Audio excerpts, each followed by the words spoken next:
Cheese, no design on my jacket. Work hard, now I'm changing my bracket. Talk tough, we ain't hearing that racket. Dots came in, you know how to stack it. Don't take it wrong, but I'ma need my ends though. I got tigers on my chest like Kenzo. Rail came, yeah, he putting that Benz though. Carol's here, man, you know he stay 10 toes. Big dog, man, you know I ain't worried. Bent up, so I'm talking real slurry. Got a blast, bro. Yes, sir. Yes, sir. Yes, sir. This is Adam Caplan, the voice in your ears with AC Radio. And we're doing a night show right now. We're fresh off on Sunday night, Jake Paul versus Tommy Fury. I'm looking forward to this. Never recorded an episode right after the fight, so let's get right into it. Tommy Fury wins by split decision against Jake Paul. One judge, the American judge, scored it 75-74 for Jake, and then the other two judges from Belgium and Mexico gave it to Tommy Fury 76-73, and I'm okay with that. I'm okay with the split decision. I would have been okay with the unanimous one as well for Tommy Fury, and, you know, there was a part of me also with the 2-point deductions and the knockdown that was kind of thinking that a draw was going to be very plausible, especially when that script came out before the fight where Tommy was supposed to fall in the 8th. Perhaps I thought maybe they flipped it into a draw, but AC's not going Alex Jones on you. We're not getting conspiratorial yet. In fact, I actually think that Jake losing against Tommy actually puts away the naysayers of saying that Paul's fights are rigged, because maybe if he would have won tonight or Sunday night in Saudi Arabia, maybe there could have been a call for that, but the right guy won in Tommy Fury. And let's get right into it, because, you know, I felt that Tommy right out the gate came out with a very Fury-esque demeanor in the ring. You know, he was vibrating in there, as I'd like to describe Tyson Fury in the past, throwing jittery feints that Paul was biting on every single one. He was loose with his jab, and like I said in last week's episode, he was using his lateral movement really, really well. And I don't think that Paul is quite there yet to be able to cut off the ring and corner Tommy Fury while he's laterally moving. So felt in that first round that Tommy showed Jake right away that he is the real boxer of the two. And this is how boxers fight. Not every punch has to be the Hail Mary. Not every punch has to be the setup to the home run punch either. And, you know, you sometimes have to break down your opponent with little cracks in the armor in order to set up those big flurries, which Tommy did show. So I gave the first round to Tommy. I also, in the moment, I gave the second round to Jake, but when I took a look after at the CompuBox numbers, I really was able to see that, you know, Tommy actually won that second. Then I gave Jake the third. Then I believe Tommy won the fourth, and then the fifth and the sixth were when the deductions happened. And then the seventh, I believe Tommy won, and then Jake won 10-8 in the eighth. So, you know, listen, one thing that I really, really noticed in the fight was that Jake didn't set up his punches as well as he did against Anderson Silva. And obviously that was because Tommy Fury wasn't stationary. But in the rounds that Tommy did show, like he was throwing less feints, he was setting up his jab less, and he was reluctant to use his footwork, were all the rounds that Jake Paul won. Except for the eighth round, Jake caught him kind of at the beginning there. Some folks didn't really call it that big of a deal of a knockdown, but rules are rules. When you hit the canvas, it is what it is.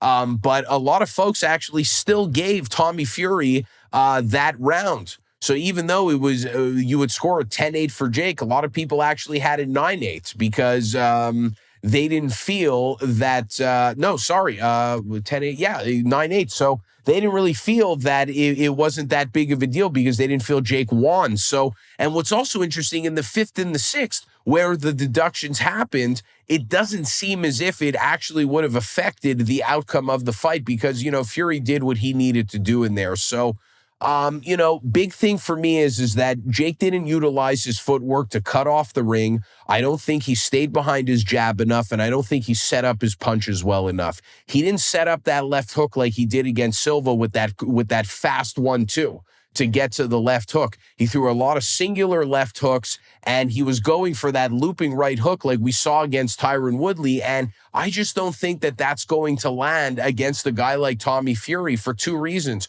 One, I think he knows how to roll with the punches a bit better. And two, if you actually think about it, Tommy Fury is a much bigger man than Tyron Woodley was. and that overhand right didn't seem to startle Anderson Silva that much either.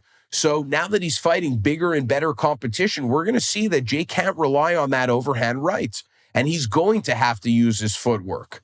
And he's going to have to stay behind his jab. And the only rounds that he stayed behind his jab were rounds that he most, I believe, won, but he was too stiff with the jab. He held it out there too long after the punches. Did the same thing in the Silva fight and the Woodley one, where when he jabs to the body, he spreads out both arms like a helicopter. And there were a lot of times where he dipped his head forward, leaving himself open for uppercuts and hook to the head, should he have fought a better fighter. I also thought that in the later rounds, Jake was leading with his head down, shooting to the body on Fury. If Fury was a little bit better off of the back foot, I feel like he could have timed Jake and put him away. So Jake showed that he was definitely the greener fighter of the two. But at the same time, Jake Paul brought the best out of Tommy Fury. That was the best performance that Tommy Fury has ever had in his career. Why? Because Jake Paul brought it out of him. So say what you want about Jake, but Jake is a good boxer. And I thought that that was a boxing match. And I thought that Jake brought the best out of Tommy Fury's boxing in that ring Sunday night in Saudi Arabia. So, a lot of folks can say what they want about Jake, but he brought the best out of Tommy. And I give him a lot of credit for that because he hasn't been in this game nearly as long as Tommy Fury has. But at the same time, he did show that he definitely was the greener boxer of the two. Going back to what Tommy Fury did well was I felt that he mixed up his punches well with the speed and the power. He knew when to go for the flurry, and he knew when to circle and move and hit those pitter-patter punches. But Jake also had a great game plan in setting up a lot of clinches. He really slowed down the pace of the fight, wanted to aggravate Fury a little bit. But at the same time, that wasn't necessarily part of the game plan. Part of being a green boxer is not understanding your distance. And when you have to step into all of your shots, you run the risk also of usually overstepping and then closing the distance too much. I felt that if Jake would have stepped a little bit less into his shots, unloaded those fists a little bit longer and fought from a little bit more range, I felt that he would have had a better opportunity with Tommy Fury. But at the same time, when you're boxing somebody who's moving laterally, you better be able to dance that tango as well with them and cut them off and corner them. And Jake wasn't able to do that. So, it was a really cool fight. And one thing that I'm wondering is like a lot of folks are like, rematch, that's the fight that's the thing to do. But like Tommy Fury was, I believe, made $3.2 million off of this. Plus, he has 35% guaranteed. So I think all in, he could win about $4.5 million. Part of me is kind of like, yes, he could do the rematch, ask for more money, and most probably even put on a better performance, because one thought that always sticks out in my mind is how much better could a fighter get from one camp to another? Usually it's a few camps when you start to see the evolution. Could Jake really turn it around in one camp and beat Tommy Fury? A part of me says yes, but another part of me is like, well, at the same time, Tommy could also step it up to another level, and 76-73 is not really that close of a fight in 8 rounds.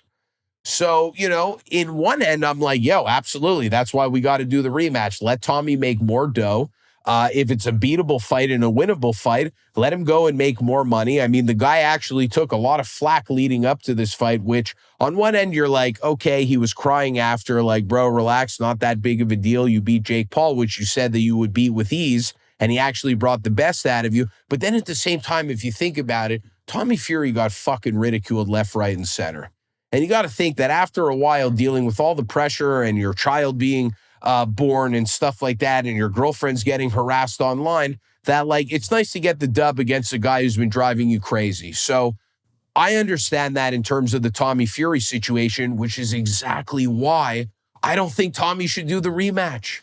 I think that Tommy should let Jake bump his gums about Tommy Fury for the rest of his career and always call him out and always have Tommy Fury's name in the headlines because Jake Paul keeps his name in his mouth.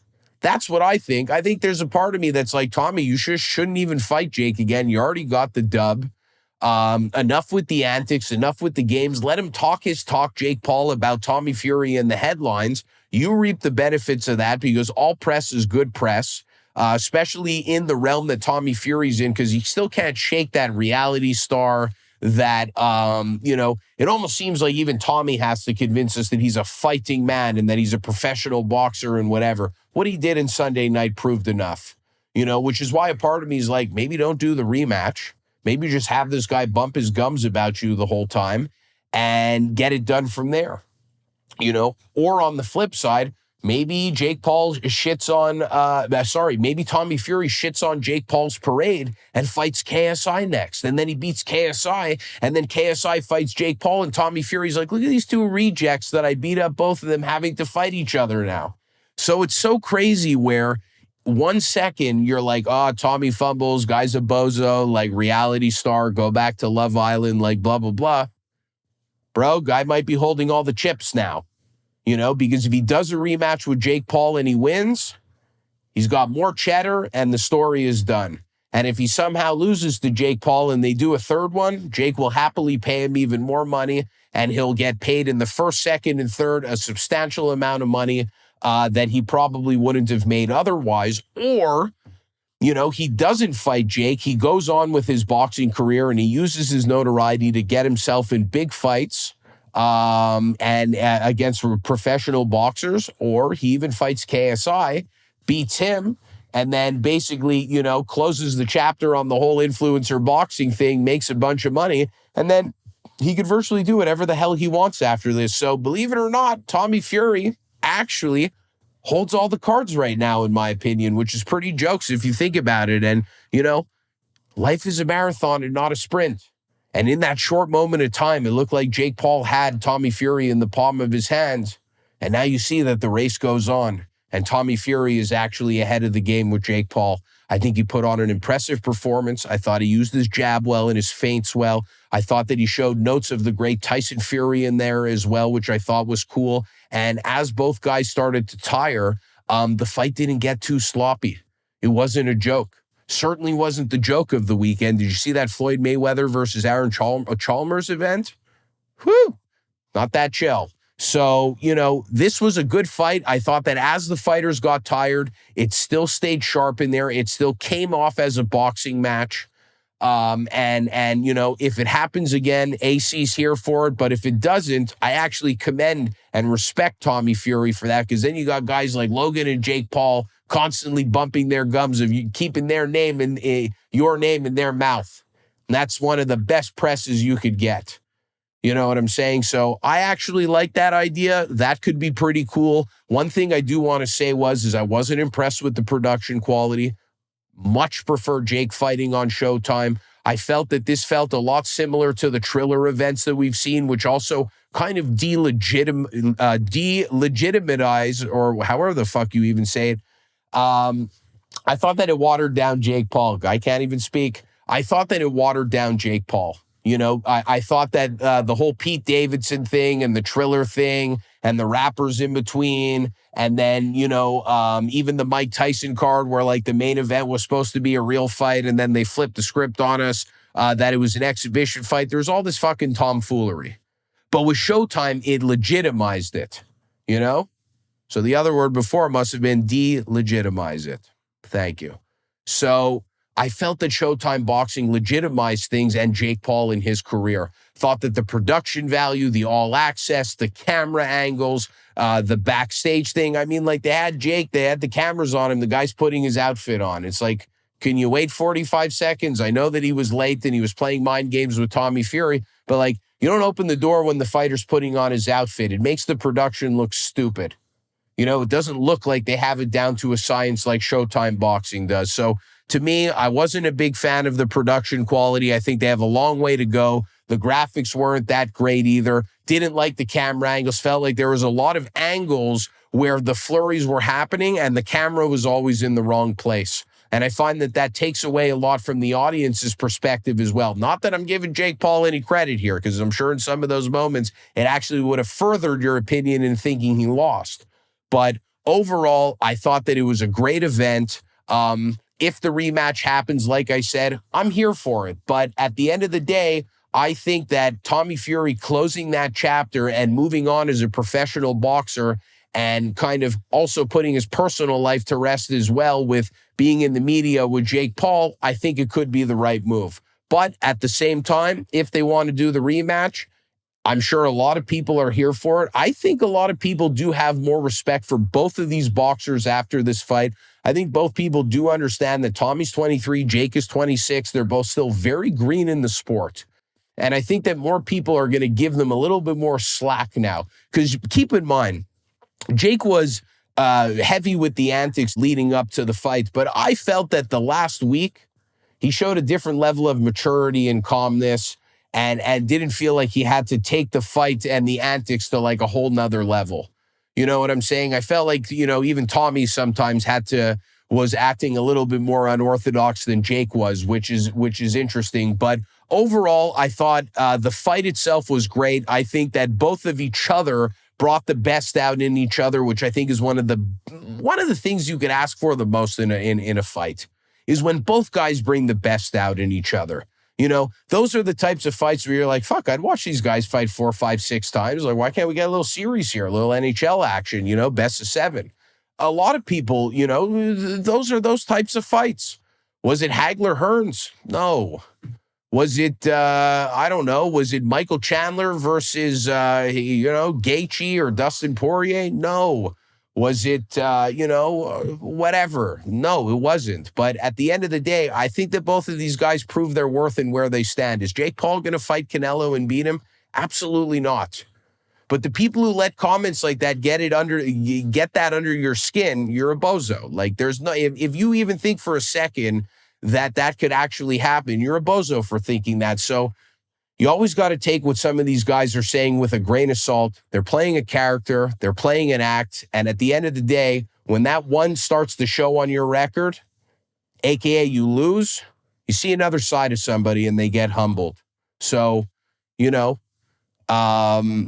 that's ultimately what it is. I think that both guys need to go back to the drawing board. I think that there are things defensively that Jake needs to go back to work on. I think he leads with his head a little bit too much on his strikes. I think he oversteps his shots with his lead foot too much, which then, enforces a clinch. Didn't feel like he was using his jab enough and level changing. Didn't feel like he was throwing that right hand to the body. I actually felt that we have seen better performances out of Jake in other fights. But at the same time, I know that's not fair to say because he's had lesser quality opponents in the past compared to Tommy Fury. So, would have liked to see him set up his punches more, set up that left hook like he did against Anderson Silva, also set up that right hand to the body to eventually then, throw it over the top. But it seemed as if he fell in love with that looping right hand a little bit too much. And from Tommy Fury's side, I felt that he did all of the right things.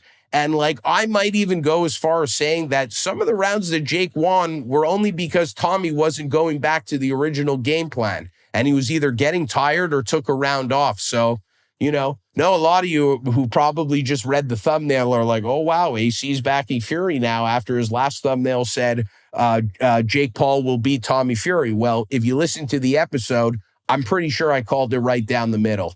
And if you listen to a lot of my shows, I more or less call it down the middle, I would say 95% of the time. So congratulations to Tommy Fury. Will we get the rematch? Who knows?